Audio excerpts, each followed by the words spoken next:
Hello बच्चों, let's read the question. The question says that if two equal weights of unequal volumes are balanced in air, what will happen when these are completely dipped in water? यानी कि यहाँ पर आपसे पूछा गया है कि अगर दो इक्वल वेट हैं जिनका अनइक्वल वॉल्यूम है, उनको एयर में बैलेंस किया जा रहा है, तो क्या होगा जब इनको completely पानी में डिप कर दिया जाएगा।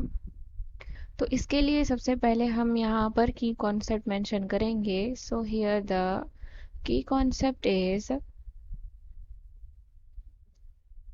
more volume,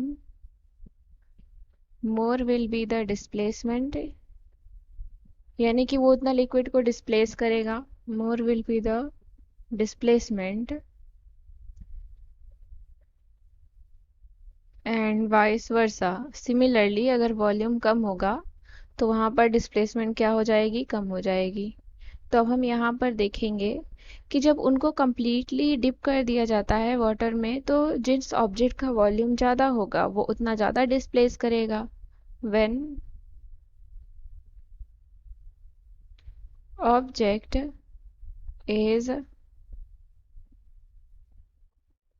completely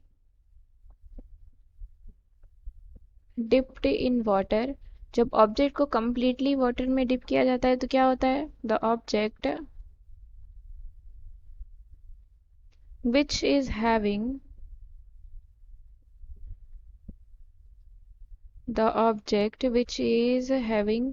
more volume,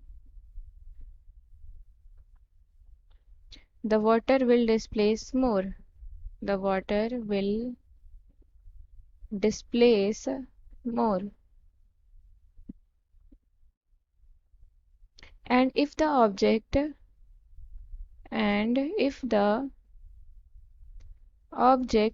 have less volume, और अगर ऑब्जेक्ट का वॉल्यूम क्या हो जाएगा, वॉल्यूम कम हो जाएगा,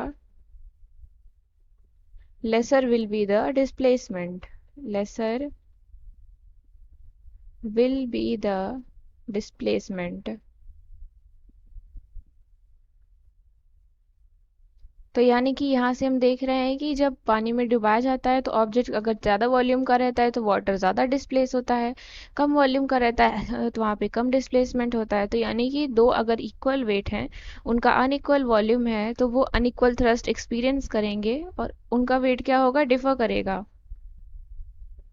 सो two equal weight having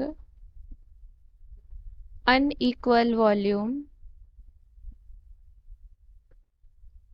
will experience unequal thrust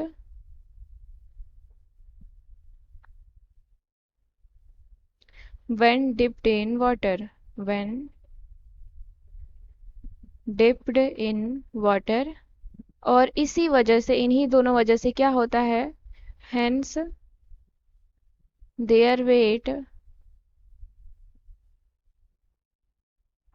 will differ when completely immersed in water.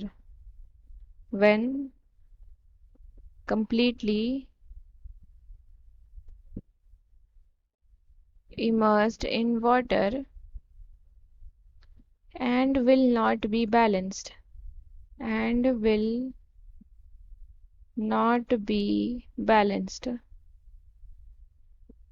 I hope you understood it well. Thank you and best of luck.